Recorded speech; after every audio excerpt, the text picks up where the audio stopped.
At 6:31 p.m., the chandeliers above the Palmer House ballroom shimmered like a sky of captive stars, and Chicago, polished, perfumed, pretending, held its breath without knowing why. The charity gala hummed with tuxedos and borrowed jewels, with officials who practiced their smiles in elevators and wives who studied their husbands' tells. A string quartet sawed sweetness through the air. Glasses kissed, cameras blinked, money changed hands dressed as mercy. And then a girl with a tray said 4 quiet words that froze the entire room. Sarah Johnson didn't know she was walking toward the most dangerous family in the city. She didn't know the man seated near the stage, silver hair swept back, black suit cut with old-world severity, was Salvatore Rossi, the Sicilian patriarch whose approval could build a skyline and whose disfavor could erase a person like chalk in rain. She was thinking about table numbers and the blister in her new shoes, the way the starched collar rasped her neck, and how tips turned into rent like magic if your hands didn't shake. She pivoted, balanced 5 flutes of champagne, and when an older man waved for her attention, his hand steady but the fingers slightly tremored, Sarah's mouth acted before her fear could. Sarah Bonu, Donsal. Even the quartet forgot its next note. The words were soft, not a performance, not what the TV shows tried to copy. Her vowels carried that gentle salt of the island, the consonants warmed by kitchen steam and church steps. It wasn't textbook Italian, it was Sicilian, intimate as a family table. The greeting hung there, the kind that belonged to doorways where daughters kissed foreheads and men put down burdens because a home had absorbed them. Sal Rossi's eyelids lifted. For the first time that evening, the old iron in him eased. Across from him, Giovanni Rossi, 32, precise tie, watch face like a moon of brushed steel, looked up from a conversation he wasn't enjoying and saw the reason the room went quiet. The waitress was slim, blonde, not flashy, eyes that analyzed without meaning to. She wore her hair in a careful twist that said professional, but a strand had escaped and curved at her temple like an accent mark. He saw details the way other men saw horizons. The faint red line on her wrist where an elastic had snapped earlier. The small scar near her knuckle, a burn almost healed. The posture trained by please and thank you, by not being seen. And he saw his father's smile, small, private, the kind he used to reserve for Sunday lunches, for music played on vinyl, for something he recognized as his. "Where did you learn that?" Sal asked, the Sicilian shaping his English, velvet over stone. Sarah's heart stumbled. She hadn't meant to reveal herself. The phrase had leapt from memory. Old recordings, a neighbor who became family for a season of her life. "From a friend," she said, steadying the tray. "From someone who taught me to listen." Giovanni stood. Protocol rumbled in the bones of the men nearby, bodyguards straightening without moving. Anthony Marino, the underboss, smiling like a host whose party had just gained a trick. Giovanni reached for a flute to lift the weight from her hand, and when his fingers brushed the stem, the glass didn't tremble. Hers still didn't either. That interested him. "Grazie, signorina," Sal said, softer, eyes glinting. "You said it right." Sarah nodded. She didn't curtsy. She didn't flee. She placed the last flute, and as she turned, the quartet remembered the note it had lost, and the room's pulse resumed. Only it beat a half-second slower now, as if recalibrating around a new center. She had made the city's most untouchable men feel something human by accident. Back in the service corridor, the air changed. No perfume, just bleach and hot dishwater. Sarah leaned her head to the walk-in cooler's door and let the cool steel steal the heat from her cheeks. Stupid, she scolded herself. Rule 1, blend. Rule 2, never draw a circle around yourself. But those 4 words had climbed out of her like birds out of a tree, and now somewhere in that gold room a pivot had happened, a hinge had turned. "Hey," Nina, her fellow server, slid beside her, hip bumping hers. "Did you just kiss the ring in Hobbit language or something?" The music actually stopped. Sarah laughed once, a small glass bell sound. It was, "Hello," in a dialect. "Well, your hello just got noticed by those people." Nina's voice dropped, warning disguised as gossip. "The Rossis. Please don't develop a death wish on shift." "I won't," Sarah said, and meant it. She didn't have room in her budget for dying. Rent, medicine for Mrs. DeLuca upstairs when her arthritis screamed, a stack of community college forms on Sarah's nightstand, blank except for the part where you promise you'll be able to pay somehow. When she pushed back through the door with a tray of canapes, she felt eyes track her as if her name had been spoken. She didn't look for the source. Professionals don't look back, but he did. Giovanni tracked movement like a chess player watches the edge of the board. The waitress slipped the room's geometry into new angles. Not a threat, not a pawn. Something stranger, a piece he hadn't seen before that could change how the endgame looked. Anthony leaned in, voice pitched for intimacy. "Cute, harmless. Send her flowers or send her home. Either way, the show goes on." "That your advice?" Giovanni asked without looking. "Flowers or exile?" Anthony grinned. "Depends on the flowers." Giovanni's eyes skimmed the entrance where Detective Claire Whitaker had just stepped in, hair a clean bob, suit that said, "I will outwork you." Fundraisers were her favorite field. Criminals loved photo ops. She wasn't here for the charity, she was here for him. Their eyes touched, cool and polite, history tucked away like a folded letter in a drawer. He didn't wave. He didn't need to. He returned his attention to his father, whose color looked better than an hour ago. "You look good," he told Sal, which inside their family meant, "Stay with me." "Something about how a person says hello," Sal murmured. "You forget you are a person. Then someone reminds you." Giovanni followed the line of his father's gaze and found the waitress moving through senators and donors like a quiet current under bright boats. She carried stories he didn't know yet. He didn't like not knowing. But he liked the feeling, brief as the blink between notes, that his father had been warmed. A photographer appeared, popped light like a magician's trick, and the evening resumed its choreography. Speeches, soft applause, the auction paddle rising in a hand that betrayed no strain. Sarah fell into rhythm. By dessert, she had nearly convinced herself that nothing had shifted, that words evaporate and leave no scent. Then the first gunshot cracked the ceiling of sound. It wasn't inside the ballroom. The security detail knew that instantly. The echo was wrong, hollowed by distance, too sharp for the carpeted acoustics. It came from the alley, a warning strike, the kind of punctuation men use when they want to be read. Sarah froze. A dessert plate suspended midair. Screams swelled, controlled at the edges by the quiet hands of men who live near violence and do not wish to let it breed. Giovanni's eyes cut to the nearest guard. "Back," he said, and the guard moved toward Sal with a sway that only looked like walking. Anthony's phone was already in his palm, his thumb moving, his smile refusing to drop. Claire Whitaker had her badge out and her body aligned with the door, counting exits, outputs, lies.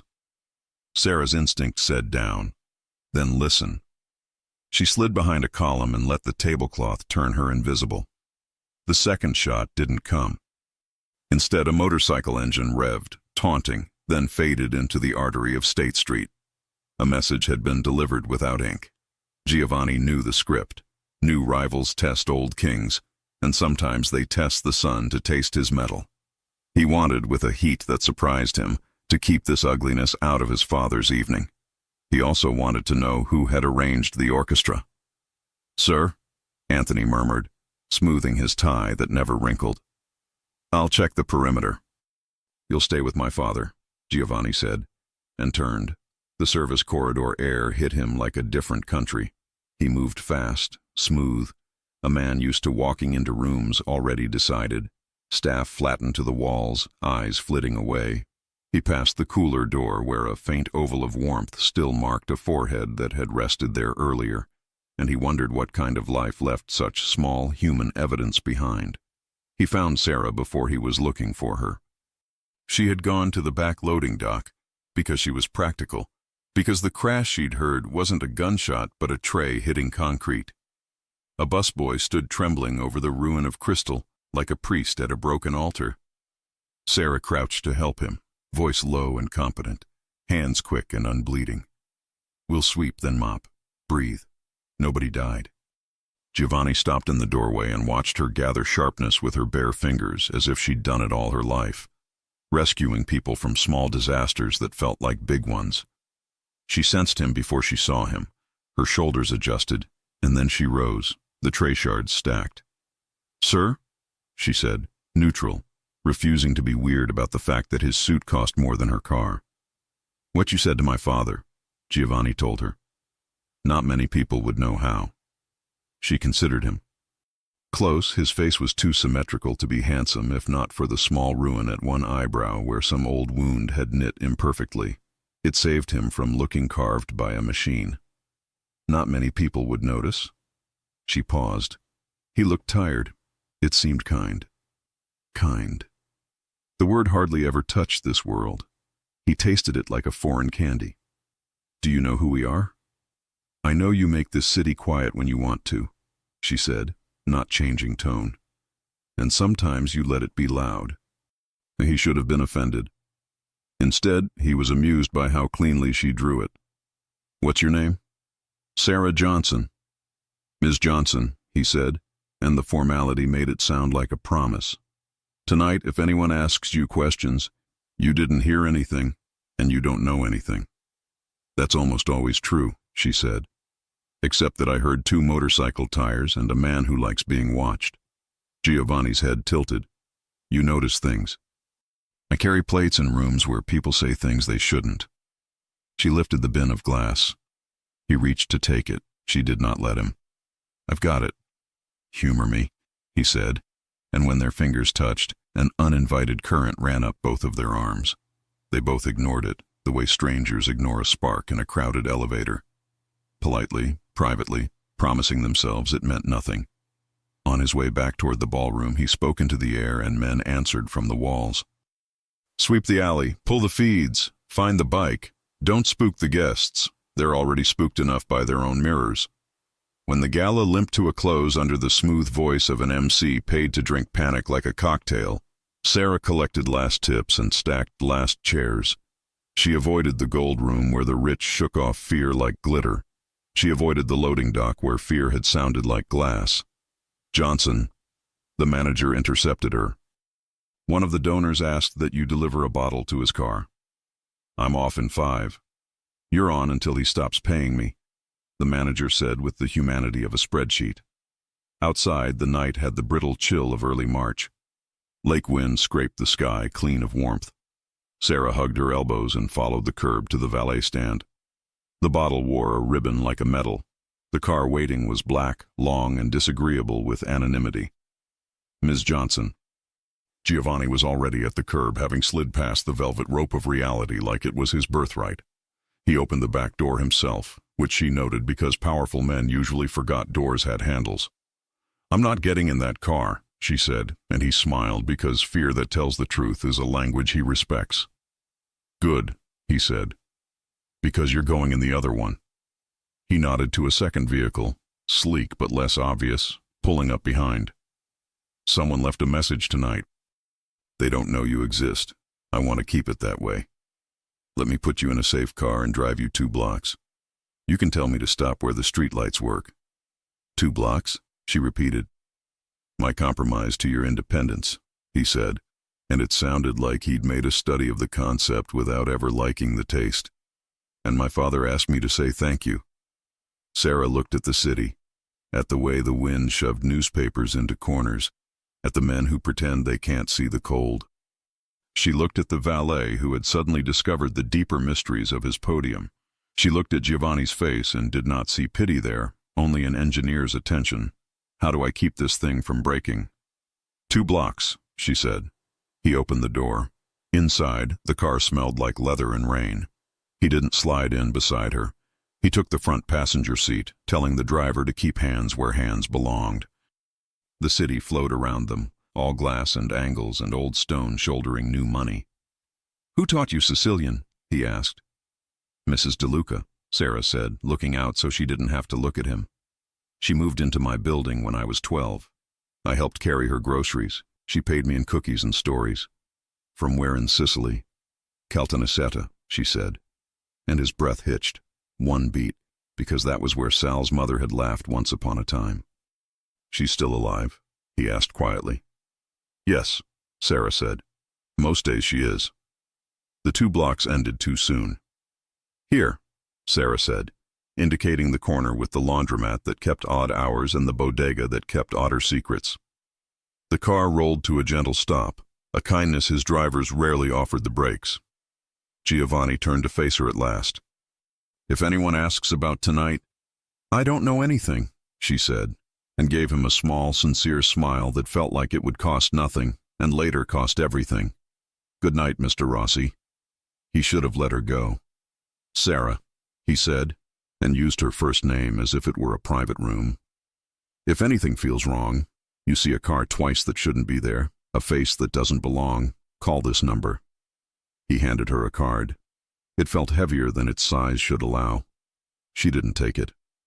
"You can keep the city quiet," she said, gentle, "but you can't own every shadow." "That's exactly why you should take it." She did, because he wasn't wrong. She slid it into the small inside pocket of her purse, the one she kept for bus passes and prayers. When she climbed the stairs to her apartment later that night, the card burned against her ribs as if it carried its own weather. She paused on the landing outside Mrs. DeLuca's door and listened, TV murmuring, a kettle complaining, the old woman's voice scolding someone who wasn't there years anymore. Sarah knocked softly. "It's me," she called. "Do you need anything?" The door opened a cautious inch. An eye, bright as a coin, blinked. "Figlia mia," Mrs. DeLuca said, and let her in. The apartment smelled like tomatoes and anise cookies. The past warmed its hands by the present like a beggar at a diner's coffee pot. On the TV, a news crawl whispered about a disturbance near a major downtown event. No names, no edges. On the table, a photograph sat in a tilt-back frame. A younger Mrs. DeLuca in a summer dress, sunlight burning holes in the picture. Beside her stood a boy with a storm in his eyes and a smile he hadn't learned yet. "Who is that?" Sarah asked, pointing before she could be polite. "Nobody," the old woman said, too fast. "Eat. You forget to eat." Sarah let it go, not because she was incurious, but because the kettle needed lifting and the sugar needed tapping loose and the old woman needed to talk about saints that didn't visit anymore. She washed a pair of cups and listened to stories stitched out of smoke and bread. Later, in her own place, Sarah set the Rossi card on her dresser and watched it like it might hatch. On the back, in a hand that did not like being sloppy, a second number had been added. Different ink, not business, personal. She traced the digits, then snatched her finger back like the numbers were hot. She didn't want to belong to anybody's storm. Across town, in a house built from stone and silence, Giovanni stood at his father's bedroom door, watching the rise and fall of Sal's chest. "You're not the man who naps," he teased softly. "I am 80, Sal replied without opening his eyes. "And tonight a girl reminded me I had a mother." Giovanni thought about that. About memory as a room someone else could open for you. About a waitress who moved like a solution to a problem he hadn't named. "Don't bring her into this," Sal murmured, as if he had read his son's mind by candlelight. "I won't," Giovanni said, meaning it and already failing. "Sleep." On his desk downstairs, the photograph Anthony had sent an hour earlier waited. A grainy frame grabbed from a camera across the alley. A motorcycle idled, the rider glancing up not at the ballroom but at the service corridor camera, knowing it was there. The face was masked, the eyes were not. Giovanni zoomed until the pixels begged for mercy. He didn't need the mouth to know the line of the cheek, the patience of the stare. Luca Carbone liked to knock without coming in. Giovanni's phone buzzed once, a message from a number he didn't recognize yet, and his pulse did something he disliked. It climbed the stairs of his throat without permission. "Thank you for the ride. Sarah." He typed nothing back for a long minute, because nothing back was safer medication than everything you want. When he finally answered, he used 12 careful words. "If anything feels wrong tonight, call. I don't sleep easily anyway." Sarah read it with the light off, as if secrecy could decrease heat. She put the phone face down, crawled under the thin comforter, and told her heart to be quiet. It wasn't. At 2:12 a.m., a shadow paused on the sidewalk across from her building. Not a man. A shape built from patient cold. It didn't look up. It didn't need to. 2 blocks away, a cruiser idled, Detective Whitaker writing notes in a hand that never forgot. She tapped her pen against her lip and circled a name twice. Carbone, then another name she had no reason to circle at all. Sarah Johnson. By dawn, the city would look washed and ordinary. By noon, the gala would clutter into a headline half-read over lunch. By night, something would break, and someone at the center of the ballroom's quiet would have to decide which world to keep breathing in. What did Sal really see in Sarah's greeting, and why did Luca choose that alley? Why did Mrs. DeLuca hide that summer photograph, and how many people already wrote Sarah's name into a ledger she can't see? Morning pretended last night hadn't happened. The sun polished downtown into something innocent. The papers called it a minor disturbance, and the Palmer House staff swept glass until the floor forgot. Sarah tied her apron at the bistro, the knot stiff, the espresso hiss fussy. Cities move on. Rent demands it. At 9:12 a.m., a motorcycle ghosted past the window. It didn't stop, just stained the air with attention. "Detective for you," her manager said, waving a card. Claire Whitaker crossed the room like a quiet verdict. Badge flash, small nod. "Sarah Johnson, you worked the Rossi Gala." "Yes." "See anything unusual?" A tray, a bike, a room that froze when 4 Sicilian words lifted like steam from old kitchens. "A tray broke," Sarah said. "A bike backfired in the alley. That's all I saw. If anyone contacts you, you call me." Claire's gaze measured the tensile strength of Sarah's composure. "Don't try to be brave in other people's wars." "Brave isn't my thing," Sarah answered. "It becomes everyone's thing eventually," Claire said. At the door she paused. "Where did you learn Sarah Bonu?" "A neighbor," Sarah said. "Why?" "Because Sal Rossi hasn't smiled in public in years." The bell chimed Claire out as if punctuating a secret. Lunch thinned. Nina texted, "Are you in love with your own funeral?" Sarah pocketed the phone, finished her shift, buttoned her coat, stepped into a thin winter that made newspapers skitter like gray birds. 2 doors from the bistro, a black sedan slid from the curb and unrolled its window. "Get in," Giovanni said, voice calm, as if calm could be put on like a coat. "I'm not being collected," she said. A patrol car tore past, sirens slicing the block. Half a length behind, a rider idled by a pawn shop, visor down, head tilted toward her reflection in the glass. He was counting. He didn't need to follow if she walked into his math. Sarah got in the car. Leather. Quiet. The city muted behind glass. Giovanni didn't scold. He looked annoyed at the physics of danger. "I told you to call if something felt wrong." "It felt wrong when your face appeared like a headline," she said. She looked back. The rider hadn't moved. "Who is he?" "Luca Carbone," Giovanni said, tasting winter metal. "He watched the staff entrance last night. He'll keep watching until I either notice or wish I hadn't." "I'm nobody," Sarah said. "Not the kind that goes unseen," he said, and the way he said it rejected the word nobody on principle. They dropped into an underground garage. An elevator rose without courtesy. A corridor wore quiet and good art. The apartment beyond held stone and light and money that had learned not to shout. No gold, no brag. Just a kitchen with knives that could forgive human error. "Ground rules," Giovanni said, shrugging off his coat. "If you leave, tell me. Unknown numbers. Don't answer. If you see a red dot, hit the floor." "I prefer the second one." "Me too." He handed her water. Their fingers didn't touch. The absence felt louder than contact. "Who taught you to greet my father?" "Rosa DeLuca," Sarah said. "Moved into my building when I was 12. I carried groceries, learned cookies and prayers." "From where in Sicily?" "Caltanissetta." A current passed under his face. He pulled a leather book from a drawer, flipped to a summer photograph. Girls with ribboned hair, sunlight making holes in the paper. A caption, "Rosa DeLuca, Santa Lucia Festival." "My grandmother's village," Giovanni said, softer. Rosa argued with my grandmother, then sang with her. He closed the book with care. Your dialect wasn't just right. It was home. Do you get tired of being the man everyone watches? She asked. Constantly, he said, surprised at how easily the truth came out. I'm also the man who keeps them alive when they do. Footsteps in the hall.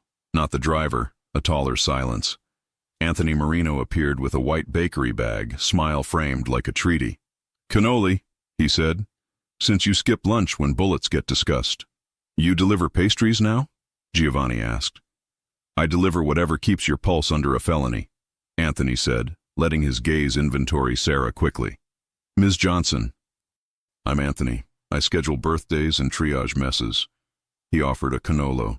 Neri's, not as good as Rosa's. The ricotta doesn't taste like regret. As Sarah reached, Anthony's eye flicked to the small burn scar on her knuckle. Every kitchen writes on you, she said. Every world does. He glanced at Giovanni. We found the bike, abandoned under the L, clean, too clean. His way of dropping flowers, Giovanni said, thorns included. Anthony saluted with pastry and vanished like a rumor. Sugar steadied Sarah's hands. The skyline pretended to be angles. It was a theater of consequences, and she was in the front row, no ticket. What happens after the afternoon? You go home if the patterns outside your building behave. If they don't, they learn to. And if I say no, then I escort you anyway and make the patterns like me. The knock that followed was soft, an old neighbor's knock. Giovanni checked the camera, the peephole, the habit of caution. He opened with one hand behind the door. An elderly woman pushed past his caution as if it were furniture. Figlia mia, said Rosa DeLuca, coat buttoned, crooked, eyes brisk. She set a tin on the counter. I made too many. Take. Giovanni blinked twice. You know each other. In Sicily everyone knows everyone, Rosa said, inspecting him like bone china. You're taller than your mother said. Sarah hugged her, warmth pooling just under sternum bone. You shouldn't be out. If someone wants me, they can stand in line. Rosa fished a folded paper from her coat. I brought this. The letter had been wiped by years but not erased. The hand was masculine, careful. The name at the top, Salvatore Rossi. Giovanni drew breath like a man stepping into cold water. My aunt saved things, Rosa said. Your mother gave her this when men had to leave quickly and promises had to move faster. She smoothed the paper on stone. One day a girl who says hello the right way would need to see it. Giovanni read, gratitude, debt, a vow in a kitchen dusted with flour. If ever a DeLuca needs shelter under our roof, my house is her house. My sons her servants before they are kings. S. Rossi. The apartment's hum changed key. Outside, a hawk stitched wind between buildings. You understand, Rosa said, chin up. You are not doing her a favor. You are paying your debt. I understand, Giovanni said, and the sentence fit him like a suit his father had owned first. They ate like a family invented after breakfast. Coffee, cheese, and East cookies shaped like memory. Giovanni told exactly one boyhood story. Rosa matched him with a fig-thieving dog. Sarah let the warmth soften the place the city had kept cold. Her phone vibrated on the counter. Unknown number. 30 seconds of video. Don't, Giovanni said. He unplugged the Wi-Fi and mirrored the phone to the monitor. Grainy footage. Last night's alley. The tray of glass. Sarah crouching to help the busboy. The camera zoomed with human hands until her face filled the frame, then panned to the service door. A small chalk X glared white on metal. Rosa crossed herself. Sarah's grip whitened on the counter's edge. Carbone's mark? She asked, voice steady by choice. Sometimes he signs his promises, Giovanni said, pausing the frame as if pressure could erase it. The monitor went black. The intercom buzzed, flat, insistent. Camera feed, an empty lobby, a florist's ribbon around a cardboard box. Label, neat, for Sarah. No one touches it, Giovanni said into an unseen channel. Clear the lobby. Drone, not hands. If it breathes, I want to hear lungs. Rosa slid her palm over Sarah's knuckles. You are not afraid, she ordered. You are smart. Be angry later. A message arrived. Words this time. Say hello back. El Giovanni didn't answer. He looked at Sarah the way an engineer looks at a bridge he refuses to let fail. You're not going home tonight, he said. He delivered to your door. I have plants, she said, because the mind snatches the small when the big threatens to drown it. I'll water them, Giovanni said. Do you even own a plant? I own people who own plants. Rosa snorted, then softened. She stays, and you call your father. The apartment obeyed her cadence. Giovanni spoke Italian down a line that carried history. The intercom buzzed twice. Marco's code. Clear. The feed showed the ribboned box open on the lobby's polished floor. Inside, a metal music box nestled in tissue, the kind you wound with a small key. 2 words engraved on the lid. Santa Lucia. Rosa's breath caught. Your grandmother's song, she whispered. We sang it when the lights went out. Giovanni's eyes went midnight dark. Bring it up, he said. Gloves. Don't wind it. Moments later, the florist's box sat on the counter like a dare. Anthony reappeared with rain at his shoulders, smile useless now, gaze cutting to the monitor where the chalk X waited like a wound. He's playing with your saints, Anthony said. Giovanni lifted the lid, careful. Beneath the velvet lay a square of paper, folded once. 5 words in clean hand. Who taught her to pray? Rosa's jaw set. Tell him a woman did, she said, proud as banners. Giovanni slid the note into his inner pocket where vows go. Calm wrapped his voice like wire. We're done answering his questions. He turned to Sarah. The steel left his expression, leaving only decision. Pack a bag. 1 night, maybe 2. You're coming to the house. The house, she echoed. My father's, he said. If Luca wants prayer, let him read the page where Salvatore Rossi keeps his promises.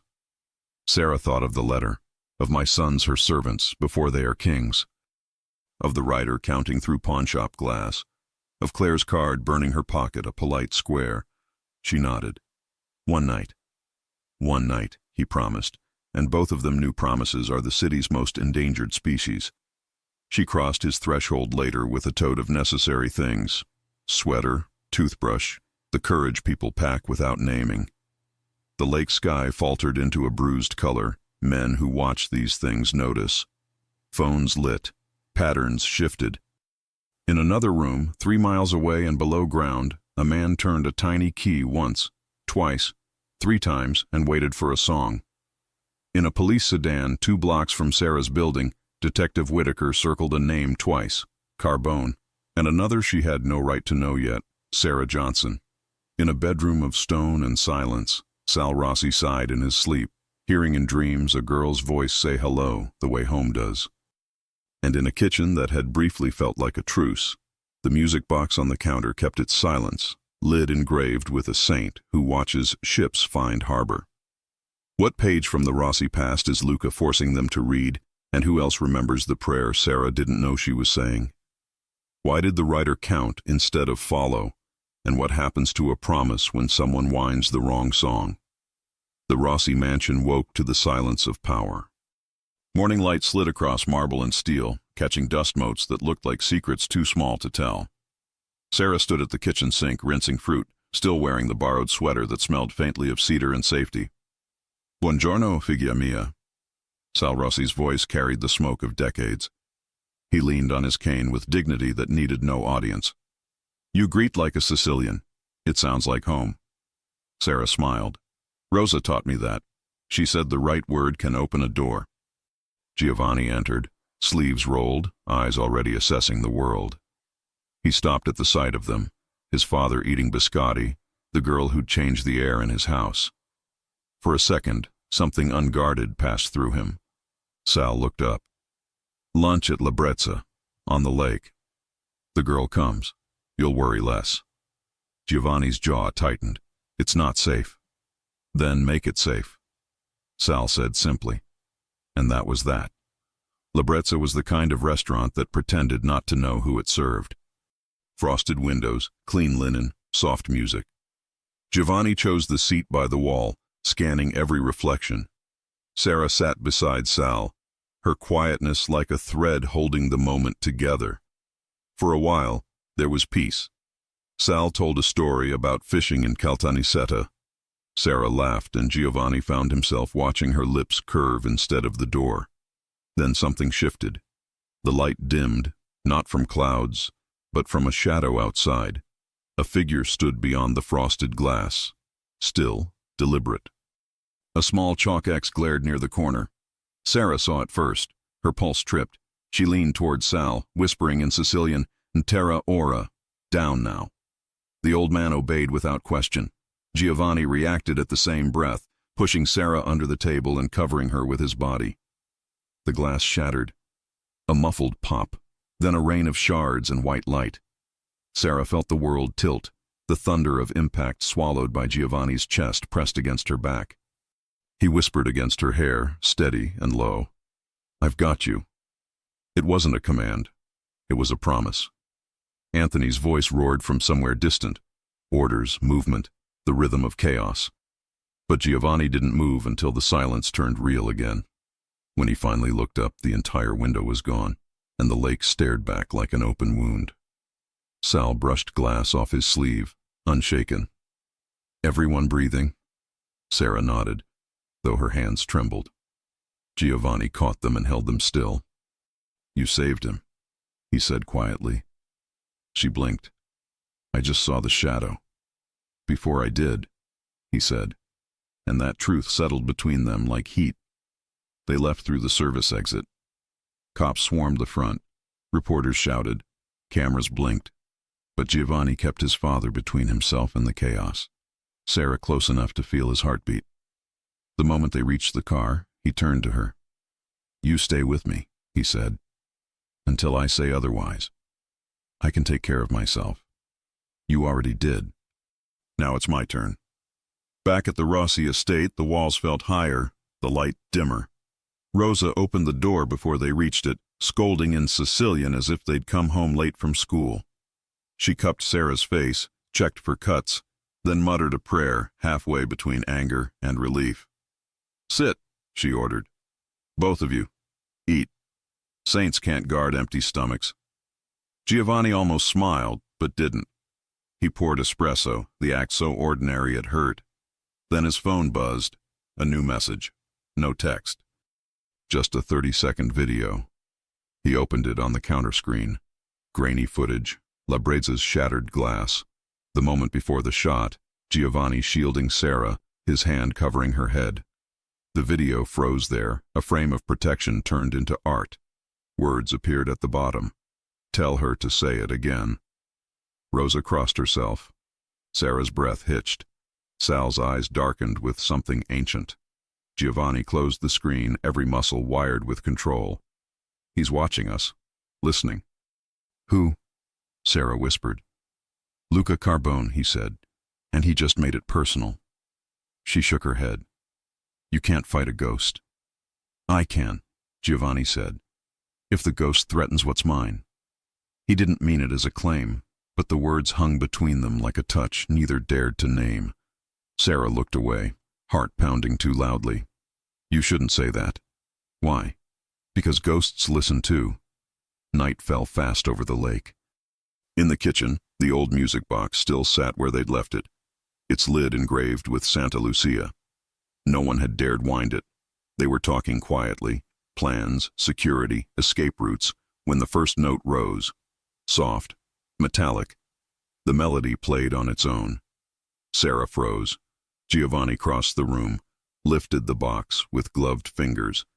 The song continued, bright and haunting, the tune his grandmother had loved. On the underside, newly scratched into the metal, a mark gleamed white. A second X. "Luca's signature," Giovanni murmured. Rosa's spoon fell from her hand. "He's writing in your house now." The music wound down to silence. Only Sarah's breathing filled the space. Giovanni turned to her. His voice was quiet, certain. "You're not leaving this house tonight." "I wasn't planning to," she said, and something inside both of them stopped running. He stepped closer, close enough that the fear in her chest turned into something warmer. His hand brushed a piece of glass from her hair, slow, careful. "When I said I'd keep you safe," he murmured, "I didn't mean behind walls. I meant anywhere." She looked up at him, eyes wide. "That's dangerous, Giovanni." He smiled, faint and tired. "Everything worth keeping is." And from the corner of the room, unseen by both, the security camera light blinked red, recording every word. "Who placed the second mark inside the Rossi home? And why does Luca Carbone know the song that only the Rossis and Rosa should remember? Night tasted like metal in the Rossi house, like keys and vows. After La Brezza, they drifted into a tense orbit around the kitchen island. Rosa stirring sauce she never let boil, Sal passing opinions like salt, Giovanni turning silence into a strategy, Sarah pretending her hands were steady. The music box sat on a tray, lid closed, its tiny X catching the light when no one wanted it to. The red pinprick on the ceiling camera blinked, a heartbeat you could miss if you weren't grieving for quiet. Giovanni noticed. He always noticed. "Kill every indoor lens except the main hall," he told Marco. "Hardline record only, no wireless. Anything with a battery lives in a drawer."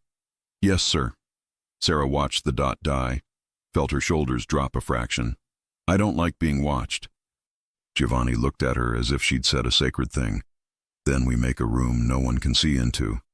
He led her down the back corridor to a door that didn't advertise itself. Oak, plain, a brass plate that read storage. A fingertip to the jamb, and the panel hid into the wall to reveal a second door. The hinges whispered. Inside, a square of light, soundproof, air-filtered, stone-quiet. Not a bunker, a chapel of safety. He didn't explain it. He just stepped in and let her feel the hush settle on her skin. "If you can't find me, come here," he said. "If you're scared, come here. If you're angry, come here first and then come find me." She turned, hair slipping its pin. "What if you're the one who's scared?" He almost smiled. "I don't do that." Her brow lifted. He sighed. "If I ever am, I'll meet you here." "Then it's a pact," she said softly, and the room absorbed the word like bread drinks oil. They walked back slower than they'd left. The house had learned them in a day, memorized their footsteps and the way their voices found each other without searching. In the gallery, Sal stood studying an old photograph, Caltanissetta, a summer street. Rosa, young, halfway laughing. A boy with storm in his eyes, not yet a king. "My son will insist on walls," Sal said without looking over. "That is his trade, but walls do not keep promises. People do." He glanced at Sarah then, measuring something invisible. "He keeps them. Do you?" She felt the weight and stood under it. "Yes." "Good," Sal said, satisfied. "Then you may stay." As if he were the one who had needed convincing. The quiet war began with small moves. Giovanni replaced the house phones with burners the size of matchboxes. One for each person, only one number saved on each. His. He had Sarah carry hers in the inner pocket of the cardigan Rosa insisted she borrow. "For saints and drafts," the old woman said, tucking the wool around Sarah's shoulders like a blessing disguised as scolding. He showed Sarah the blind corners of the ground floor, the way reflections off the lake turned windows into one-way mirrors at dusk. He taught her the Rossi version of ordinary. Never walk the same route twice, never let a door announce you, never assume a quiet street. "Say we're separated," he said. "I need a word that means I come to you and kick down whatever stands between us." She thought of kitchens and glasses and chalk. Casa. Home. He nodded. "And a word that means run." She didn't hesitate. "Vento. Wind. Good." He paused. "A word that means don't be a hero." She gazed at him until he looked away first. Giovanni. His mouth tilted, the concession of a man who had never been named a command before. They ate early, they ate together. Rosa fed them as if fullness could turn into armor. Claire Whitaker came by once, sleeves rolled, badge tucked, and left a single page on the counter, a warrant list for a camera vendor that had recently serviced half the good addresses on the lakefront. Wireless by default. She didn't linger. "You didn't get this from me," she said, And I saw nothing on your counters except flour. Anthony's name crossed Sarah's mind like a shadow, a memory from that frozen moment at La Brezza, the radio squawk that had said Marino. Giovanni never spoke it aloud. He watched Anthony the way a surgeon watches a perfectly beating heart that might still hide a splinter. Trust what you can prove, Rosa murmured to Sarah, noticing what people pretend she doesn't, and keep kindness in your pocket. You never know when you will need to pay with it. Is kindness currency here? Sarah asked. In every world, Rosa said. But the exchange rate changes. At dusk, the lake bruised purple. Giovanni insisted on air. 10 minutes in the garden, he said. Not the street. I control the hedges. She followed him through the conservatory where lemon trees wintered like visiting nobility. Outside, the path ran a modest curve between you and the stone that folded the estate from the world. The cold kissed her face. He walked close, not touching her, and she felt more protected than when bodyguards ringed a door. Today taught me something, he said. That you hate frosted glass? That I hate not seeing danger coming, he corrected. And that you see it sooner than I do when it wears a face instead of a plan. She remembered the chalk on the window, the way her hands had moved before her mind. Rosa taught me to read rooms. Poor women learn, whose hands are empty, whose rings were pawned last week, who came to eat or to be seen eating. And which men are storms. Her smile was small. You make the air change. Not because you try, because you are who you are. A crow took off from the wall and spun the sky into black ribbon. He watched it go. My world eats everything soft, he said.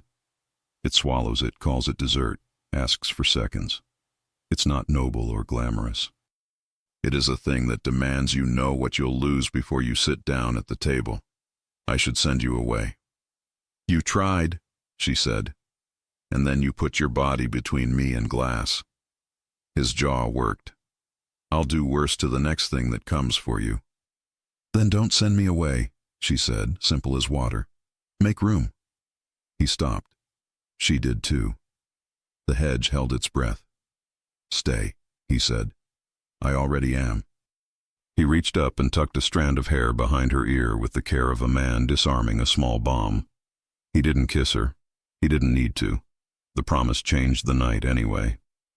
A motion at the far end of the garden. Marco lifting 2 fingers. Time. They went back in, through the warm lemon air, into a house that felt marginally more like Casa and marginally less like a map of exits. The next move in the war arrived in a brown envelope pushed under the front gate. No courier. No camera caught the hand.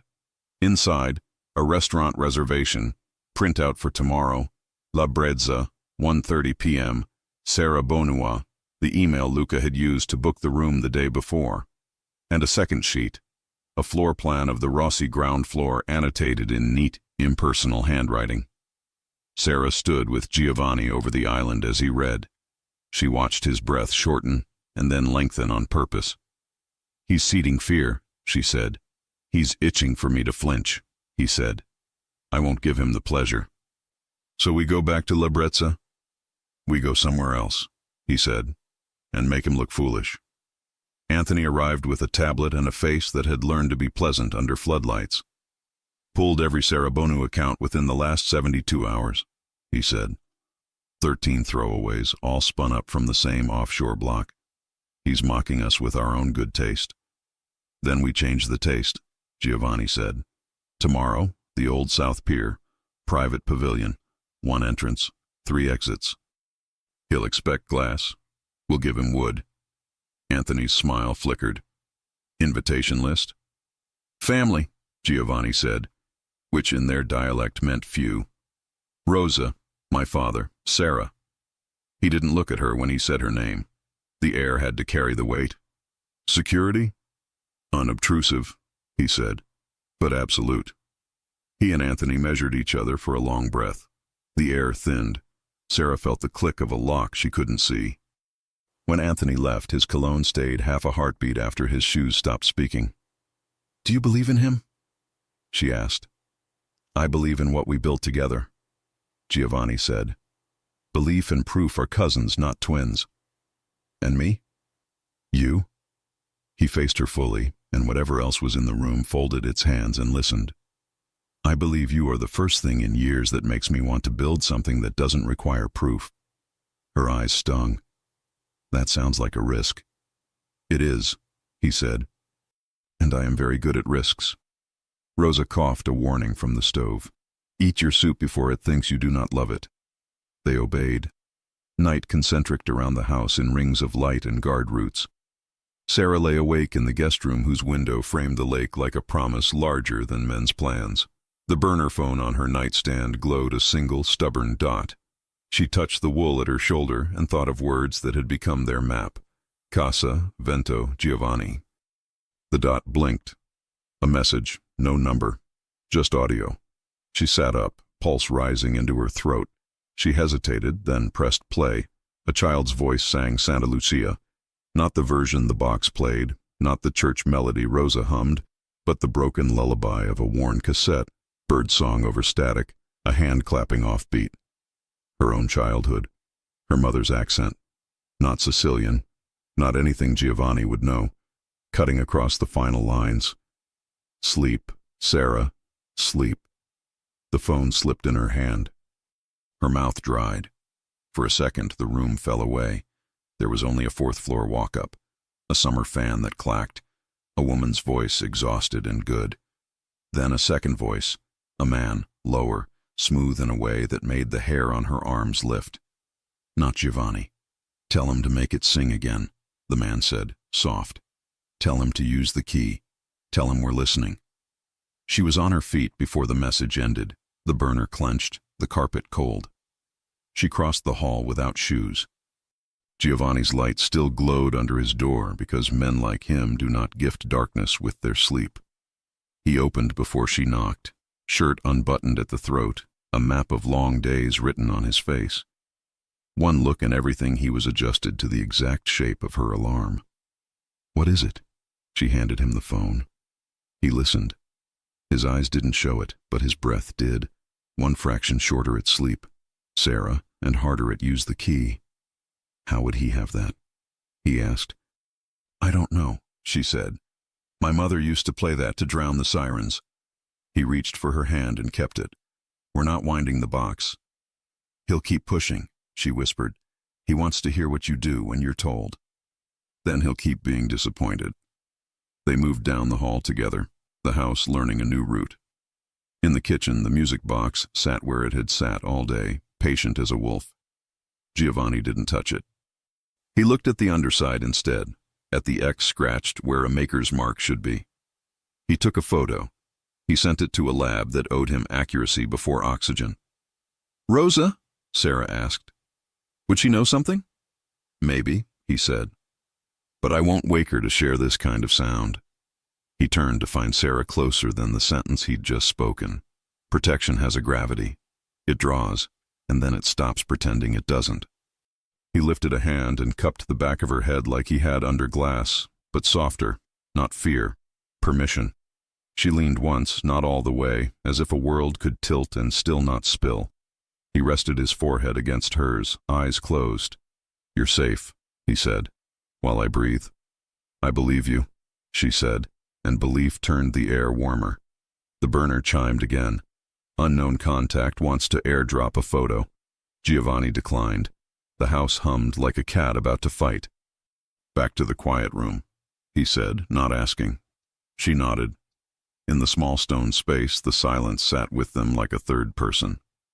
He took the lone chair. She sat cross-legged on the rug. He handed her a blanket as if she'd asked and didn't know it. Tell me something true that isn't about fear, he said, voice low. She thought. I wanted to study languages. You already do. Not like this, she said, smiling in spite of herself. He told her one too. When I was 10, my father taught me how to fillet a fish. He said the knife will only slip if you let your attention slip first. He looked at her. I haven't let it slip since. Maybe today you did, she whispered. A little. With me. Maybe, he said. And no glass fell. They might have slept there. They might have invented sleep in a house that forgot the recipe. But outside the quiet room, in the kitchen that still held women's hands and old men's opinions, someone knocked on the back door, soft, domestic, the sound of a neighbor who needs sugar at midnight. Marco's radio. Movement by the service entrance. Giovanni's body changed from warmth to geometry. "Stay," he said, and hated the word even as he used it. She caught his sleeve. "Casa, if you need me. Vento, if I need you." "Giovanni, if I'm about to do something stupid," he finished, and left with a look that would have come back even if coming back were impossible. He reached the kitchen as Marco flooded the yard lights. The silhouette beyond the glass wore a cap pulled low, hands visible, fingers splayed like a prayer. The camera feed came up on the counter screen, grainy, delayed. A man leaned into the frame. "Package for Sarah Johnson," he said, voice muffled through the door. "From the florist." Rosa's florist tied bows like rosaries. This ribbon was wrong. Too slick, too bright. Giovanni signaled no one touches.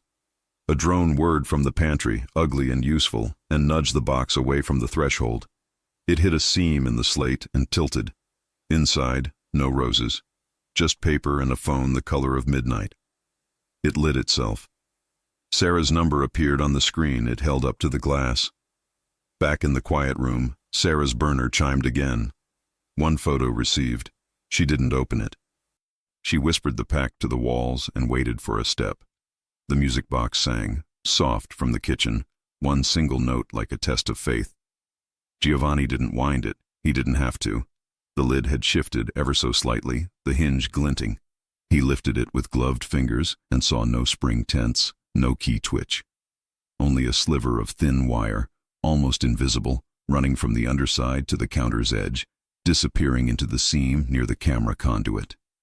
"Not haunted," he murmured. "Wired." He traced the filament to the junction box and cut it clean. The wire died, and with it, the illusion that ghosts played saints' songs. His relief lasted the length of a heartbeat. The phone inside the florist's box vibrated again, harder, like breathing. A text crawled across the unlocked screen in white on black. He didn't touch it. He read, "Check your storage room." He didn't have to ask which one. He ran. Down the hall, the oak door that said storage stood where he'd left it. The hidden panel behind it had closed itself as it always did, seamless as a lie. He pressed and the wall yielded, and the quiet room opened like a held breath released. The chair sat where he'd left it. The blanket lay folded on the rug exactly as Sarah would have done. Sarah was not there. On the stone floor, her burner phone blinked one slow light, a patient star. And on the chair, placed with the gentleness of a hand that enjoyed its own restraint, sat the music box, its lid half open, the word Santa catching the light, Lucia hidden in shadow. Who opened the quiet room without a key? And how did a man from the lake know the lullaby that only a mother and a girl should remember? Where did Sarah go in a house designed to keep her? And which door isn't a door at all? The house was too quiet. Quiet in the wrong key.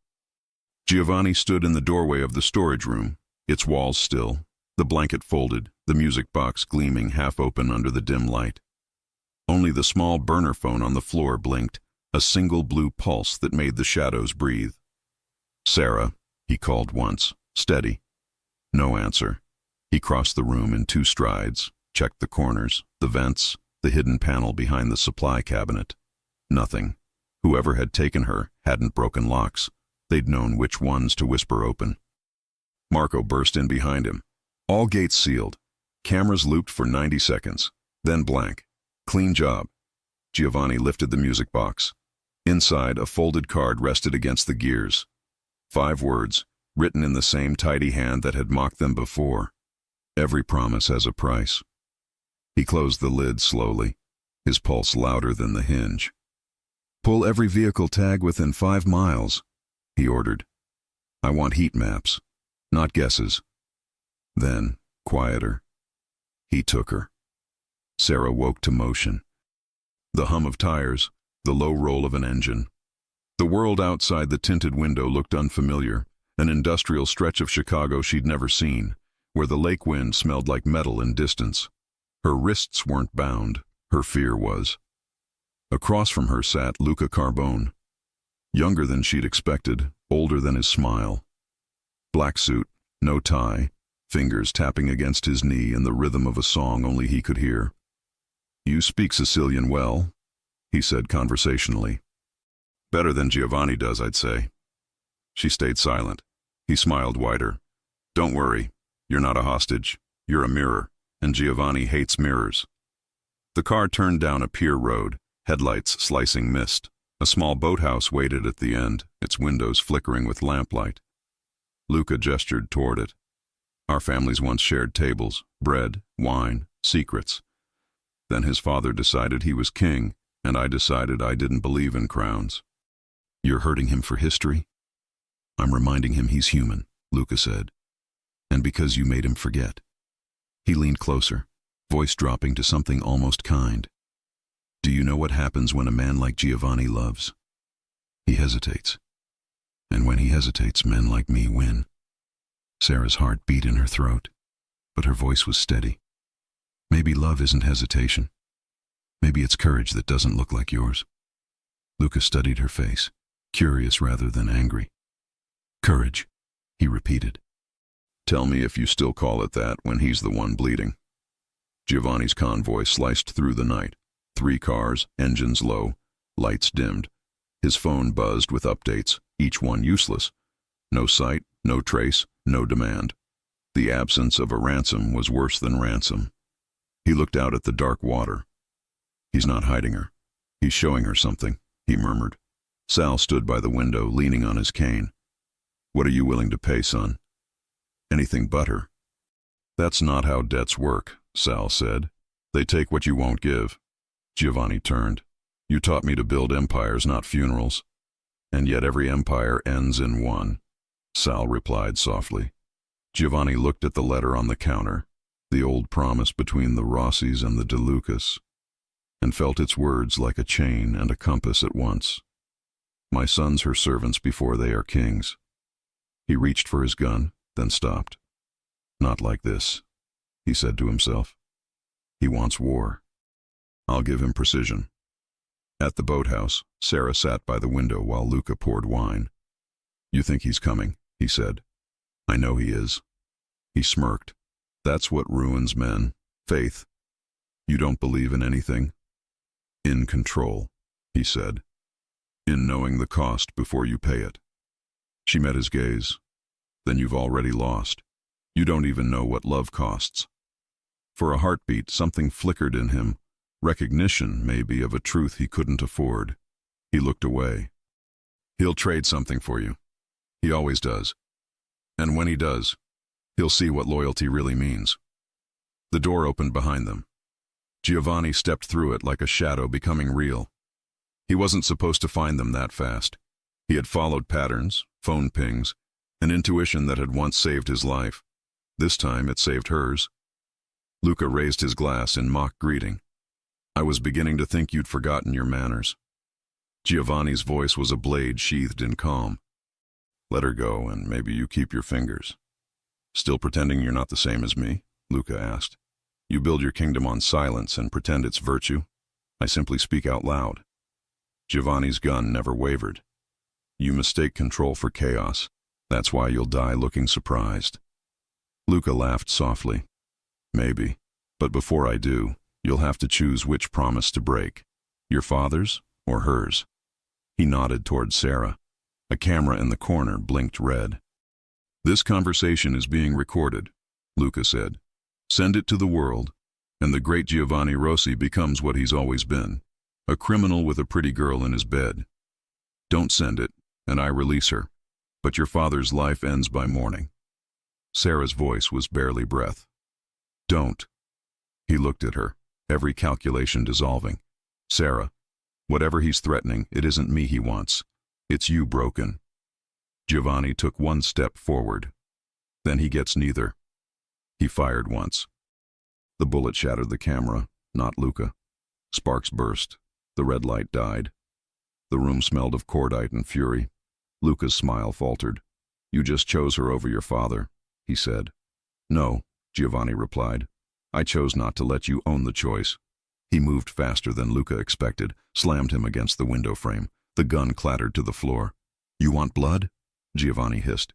"You can drown in your own." Luca laughed through the pain. "And now she knows what you are." Giovanni looked at Sarah, dust, fear, and grace in her eyes, and felt the truth burn. She did know. And she hadn't run. "Let's go," he said, his hand finding hers. She didn't ask if he'd killed Luca. She didn't need to. The lake outside was loud enough to bury anything. Back at the estate, Rosa waited by the door, praying in Sicilian under her breath.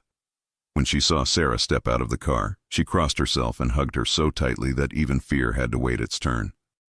Giovanni followed slower, his shirt torn, his face unreadable. Sal met his eyes, saw the decision already made there.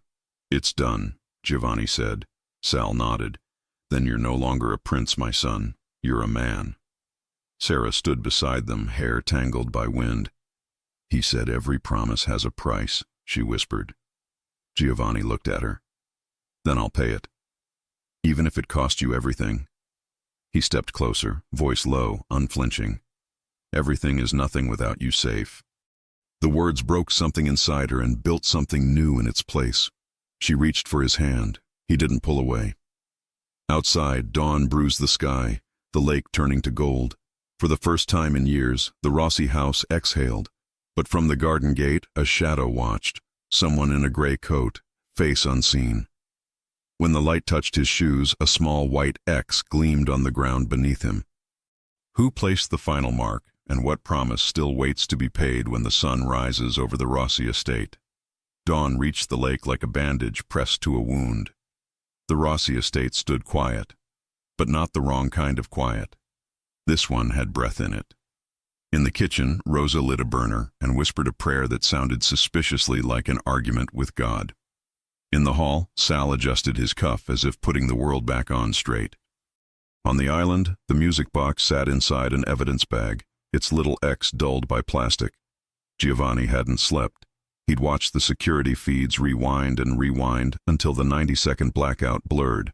When the sun finally shouldered the windows, he was still at the counter, shirt from last night open at the throat, jaw rough with decisions. Sarah padded in barefoot, cardigan pulled around her like a promise kept. Her hair was a gentle mess. She paused at the doorway and read the room the way she always did. The way Rosa's shoulder dropped when she saw her, the way Sal's chin lifted a fraction. "Good, you're unbroken." The way Giovanni's eyes softened before the rest of him remembered not to. "Buongiorno," she said. He exhaled like he'd been holding that word for an hour. "How's your pulse?" "Borrowing steadiness from your coffee," she said, and it made him smile in spite of himself. Rosa slid a cup toward her. "Drink." "Then we fix what men broke." Sal tapped his cane once. "Begin with the person inside your walls." The room cooled. The suspicion that had been stalking the edges of the story stepped into the light. Giovanni's gaze cut to Anthony's empty stool. The radio squawk yesterday, the old file that had popped on Claire's list, Marino. A name like a key in the wrong lock. "Claire's on her way," Giovanni said, voice even. "And I already pulled the Rossi permits from 15 years back. There's a Marino on the vendor line." He slid a printout across the counter. "Johnny Marino, camera installer, signed off on a hardline junction in this house, the one that feeds the storage wing." Sarah felt the floor tilt under the gentlest part of her. "Anthony?" she asked, hating the tremor wrapped around the name. Giovanni shook his head once, sharp. "Anthony's full name is Antonio DeMarco Marino. He shortened it, because our world turns names into targets. But Gianni Marino isn't his father. It's his uncle, a man he doesn't speak to." He tapped the permit. "And the signature on this file?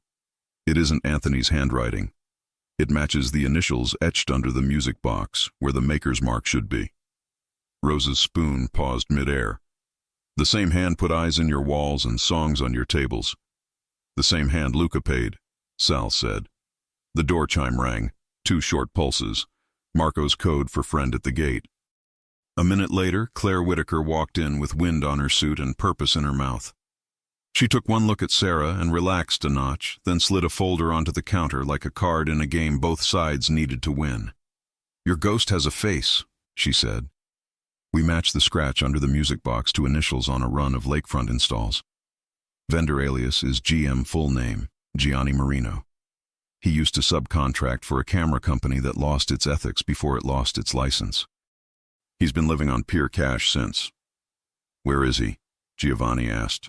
Claire's mouth tilted. "He was found 2 hours ago under the old South Pier. Not dead, not smart anymore." She looked at Giovanni. "Someone beat me to him." Giovanni didn't blink. "Not me." "Didn't figure." She turned a page. "He confessed to wiring a false fail-safe across your quiet room. Could pop the panel and kill the feed for 90 seconds from outside.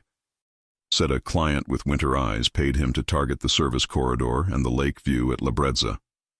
Winter eyes. Luca. Claire's gaze softened when it landed on Sarah. "You okay?" "No," Sarah said honestly, then added, "But I will be." "That's the right order." Claire shifted to business. "We picked up Luca's car 1/2 mile from a boathouse. No prints. But we did get a partial from the wine glass he used to preen. He'll like how clean the warrant looks with his name spelled right." Sal's cane ticked once. "Finish it." "We will," Claire said. She hesitated. "And Giovanni? If you want the part where the world still thinks you're respectable to survive, you need to give me one thing I can show on paper that says you tried not to be a monster today." He considered. The old part of him, the one built from steel and swallow, reached for evasion. The new part, which had learned Sarah's name as a direction, overruled it. He slid the evidence bag with the music box toward her. "Vendor confession is yours," he said. "So is the device he used to trigger that song. I'll testify who found it where."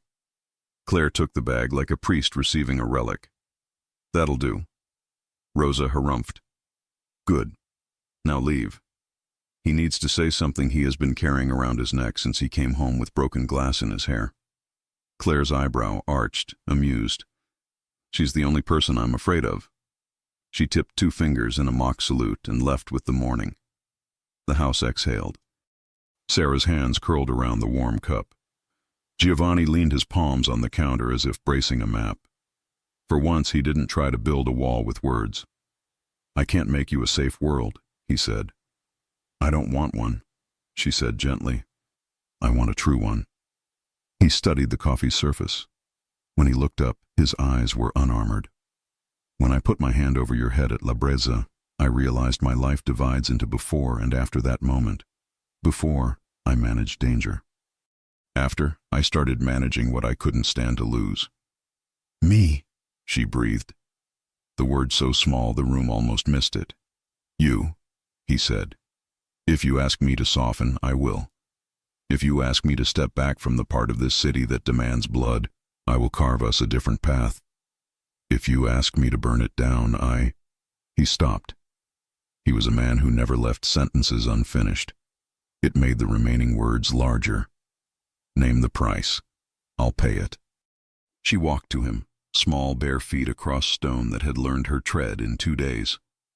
"I'm not a price," she said. "I'm a person. You don't purchase my peace. You practice it." Rosa made a noise that was 90% approval, 10% restraint. Sal's mouth went soft in a way it had not in years. Sarah lifted a hand to Giovanni's face and touched the rough line of his jaw the way some people touch doorways on the way out. "Thank you. Keep me. Here is what I ask," she said. "You keep your promises like they're alive. You never lie to me about the cost. And when this house finishes rebuilding, you leave doors in it, ones people without bodyguards can walk through." "Done," he said, and the ease in his voice, the certainty, turned the next minute into something sacred. They were 3 inches apart and history was ready to close the distance when Marco cleared his throat with a cough that belonged to an old church. "Forgive me, boss." He looked apologetic and not sorry at all. "Anthony's at the gate." Silence acquired teeth. Giovanni turned to the monitor. There he was. Anthony on the stone steps, hands empty, eyes tired but not afraid to be seen. He looked up into the camera and, oddly, smiled the way you smile when you decide the knife won't go in your back today. "Let him in," Giovanni said. Anthony entered without theater. He stopped 3 paces inside the threshold and took in the room. Sal, standing like weathered oak. Rosa, spoon raised as if she'd knight someone with it if necessary. Sarah, steady. Giovanni, unarmed only in obvious ways. "I heard you found my uncle," Anthony said, and the word uncle held a night's worth of knives. "We found him," Giovanni said. "He signed our walls before you ever signed my payroll." Anthony exhaled through his nose, a small surrender. "He's the reason I sent my mother out of state last year. He came around after my father died, promised work, left chalk." His mouth twisted. He said the Rossis never look at the scaffolding that holds up their mirrors. "That's exactly where we're looking now," Giovanni said. Anthony nodded once. "Then here's my resignation." Rosa smacked the counter with her spoon so hard flour jumped. "Nonsense. You bring pastries when people try to shoot us. You do not run away because your family grew a bad limb." He looked at her the way city men look at old women who refuse to be impressed, like they are in the presence of temporary gravity. His gaze slid to Sarah, then back to Giovanni. "Keep me or cut me, but do it with the knife on the table, not behind my back." Giovanni held his eyes for 3 beats that measured the length of a friendship. Then he crossed to him and, instead of taking the resignation, put his hand on Anthony's shoulder. "I won't have Luca take another thing from me," he said, "especially not the people who keep my worst ideas from becoming headlines. Stay, on one condition." Anthony's smile came back cracked and more honest. "Name it." "You answer to her," Giovanni said, tipping his chin at Sarah. "On the house rebuild. She sets the lines we don't cross in our own home." Anthony blinked, then, unexpectedly, grinned. Finally, someone with taste is in charge. Sarah bit back a laugh, warmth rising in a place inside her that had been cold too long. "First line, if it spies, it pays rent, or it leaves." "Done," Anthony said, and for the first time his yes sounded like relief. Rebuilding a house isn't a montage, it's a ritual. They stripped the walls of wires no one had invited. Claire's team came with masks and careful hands, carrying the music box into a van like a dangerous hymn. Contractors, vetted, watched, fed, replaced shiny with solid. Blind corners were made visible. Windows learned to hold light without holding bullets. Sarah drew a map on butcher paper while Rosa dictated in 2 languages. A kitchen with a door that locks from inside. Hallway mirrors angled so the cook can see who's coming. A bell at the service entrance that rings a real bell, not a camera. Sal added 2 requirements: chairs without sharp edges for bad days, a bench at the lake for good ones, and Giovanni acted like every line on that paper arrived by city ordinance. They called the pavilion on the Old South Pier and invited no one. On its fresh wood, they ate thick soup from thermoses and watched the water behave. Luca's men circled once and didn't know why they felt foolish. By afternoon, the wind changed and carried the smell of rain that never arrived. On the second day, Sarah took Giovanni to her building, not because it was safe, but because it was hers. She watered plants while he changed the lock a second time, not because the first one was weak, but because men like him sleep a little better when they are the last hands to touch a bolt. Mrs. DeLuca scolded them both with tears and cookies. Upstairs on a shelf, Sarah found an old cassette marked Santa Lucia, S, her mother's handwriting, the S drawn like a treble clef. She pressed the plastic to her ribs and told Giovanni a story with no villains. A woman who worked too many nights and sang too loud to make the sirens quiet down. He listened as if sirens could still be outsung. "Keep it," he said softly. "We'll digitize it. I want our house to know your music before it knows our rules." Our house. The words fluttered and settled. On the third day, Claire called with 3 sentences that changed the temperature of the city. "We have Luca. No bail. And your vendor sang." Her tone turned wry. "Next time you want to do my job for me, at least send cannoli." Giovanni hung up and faced Sarah and Rosa and Sal in the kitchen that now smelled less like fear and more like lemon and heat. "It's done," he said. Rosa set down the spoon and crossed herself with a sigh that could put out candles. Sal sank into a chair and ignored the way his eyes shone. Anthony arrived with pastry and a grin that finally fit his face. Marco took the long way around the island so he could pretend he wasn't smiling. They didn't celebrate with champagne. They celebrated with a decision. Giovanni stood at the head of the table and, without notes, without permission, changed the Rossi rules. No business in rooms where children could sleep, he said. No meetings with anyone who thinks chalk is a signature. Every contract rescinded that was written in fear. We keep our city quiet without forgetting we're people inside it. He looked at Sarah when he finished, as if checking his math. She nodded once, and something in his chest let go of a knot it had held for years. Say it, Rosa said, flapping her towel. The thing you are swallowing because you think if you spit it out, it makes you small. He turned to Sarah, and this time he didn't mask what lived in his gaze. He stepped close enough that the history in their bodies remembered glass and shelter and a kitchen that had learned new prayers. I love you, he said simply. Silence didn't fall. It rose, like a choir gathering breath. Sarah's hand found the fabric of his shirt and held on as if he were a railing and a horizon. Then keep me, she whispered, and it was both an answer and a challenge. He did what he had been wanting to do since the first time she said hello in a voice that sounded like a door opening. He kissed her, not as conquest, as an agreement. Rosa clapped once, delighted. Sal muttered, about time, to no one who needed telling. Anthony turned to the window and did a very poor job of pretending to be interested in the lake. Marco coughed into a fist and failed to hide his grin. The kiss ended, but the promise didn't. They took dinner to the bench by the water that Sal had demanded. The lake wore sunset like a suit it didn't deserve and tried hard to. Boats stitched slow lines along the horizon. The air tasted like metal less, like rosemary more. Sarah rested her head on Giovanni's shoulder. Tell me something true that isn't about fear, she said. He thought. When I was 10, I thought my life would be a ledger. Debits, credits, survival. Today I realized it can be a story. He turned the ring on her finger that wasn't there yet and made no apology for the future in his touch. If you'll write it with me. She laughed softly, surprised by the ease of it in her mouth. You don't write stories, you rebuild houses. Same thing if you do it right, he said. She tipped her face up. One more rule for the new house. Name it. When women talk, men listen. He smiled. Already happening. They watched the water learn to be evening. Behind them, the house they had reclaimed breathed like something alive. The camera lights stayed dark where they should. The bells rang when Rosa wanted them to. The kitchen kept the kind of heat that doesn't scald. On the stone pillar by the garden gate, someone had scrubbed a thin white X until it was a memory.